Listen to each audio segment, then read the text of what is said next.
संत तुकाराम महाराष्ट्र के एक महान संत कवि थे। उनका स्वभाव बड़ा ही शांत था। इसका एक उदाहरण श्री तात्याजी महिपति रचित भक्ति विजय इस पथ में पाया जाता है। वो इस प्रकार है। संत तुकाराम महाराज एक बार एक खेत के पास से गुजर रहे थे। किसान खेत में काम कर रहा था। उसने तुकाराम महाराज को पहचान लिया। उसने बड़े ही आदर भाव से महाराज जी से खेत में आने के लिए कहा और आपको गन्ने का रस भी दिया। इसके साथ ही आपके विदा होते समय उसने आपके परिवार के लिए भी कुछ गन्ने दिए। गन्ने लेकर महाराज घर लौट रहे थे। रास्ते में कुछ बच्चे दिखाई दिए।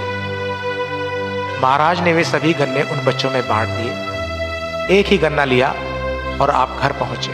तुकाराम महाराज के बच्चे भी बाबा गन्ना लाए, बाबा गन्ना लाए, बाबा गन्ना लाए ऐसा चिल्लाने लगे और नाचने लगे। शोरगुल सुनकर बच्चों की मां बाहर आई और बड़े आनंद से पूछा,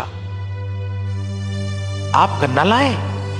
फिर एक ही गन्ना देखकर बहुत नाराज हुई और कहा, इतनी दूर खेत में पहुंचकर आप सिर्फ एक ही गन्ना लाए? नहीं नहीं, वैसे तो किसान ने गन्ने का पूरा गट्ठड़ ही दिया था, लेकिन रास्ते में हर एक बच्चे को मैंने एक एक गन्ना दिया और बचा हुआ ये एक गन्ना घर ले आया।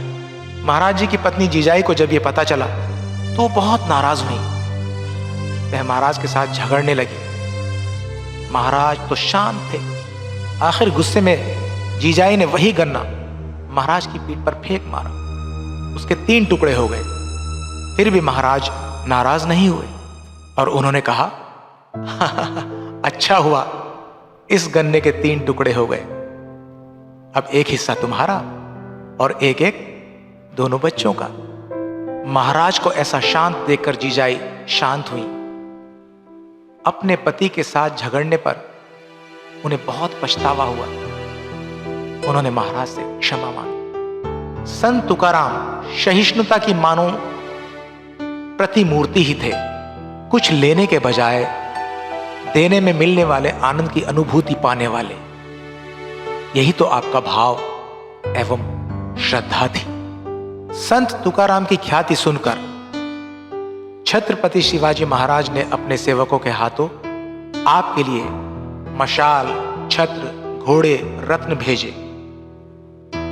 सेवकों ने बड़ी विनम्रता से ये सारे नजराने आपको पेश किए और कहा, आप परमेश्वर के परम भक्त हैं। आपको सम्मानित करने के लिए महाराज ने ये नजराने भेजे हैं। सेवक और घोड़े भी भेजे हैं और ये पालकी। आप हमारे साथ दरबार में चलिए। इस पर तुकाराम महाराज ने नम्रता पूर्वक कहा, महाराज से कहिए कि परमात्मा की आपके ऊपर कृपा निरंतर रहे, किंतु मुझे अपने विठ्ठल से विमुख न कीजिए। मेरी कुटिया मेरा राजमहल है तथा मेरे विठ्ठल का मंदिर यही मेरा दरबार है।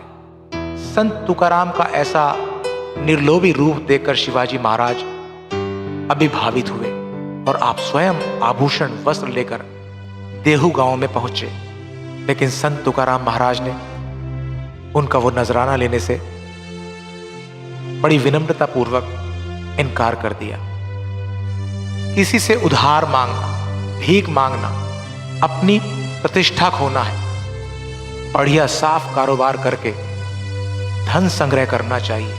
इस कहानी से हमें शिक्षा मिलती है कि विपरीत परिस्थितियों में भी मन एवं मस्तिष्क को शांत रख के काम करना चाहिए।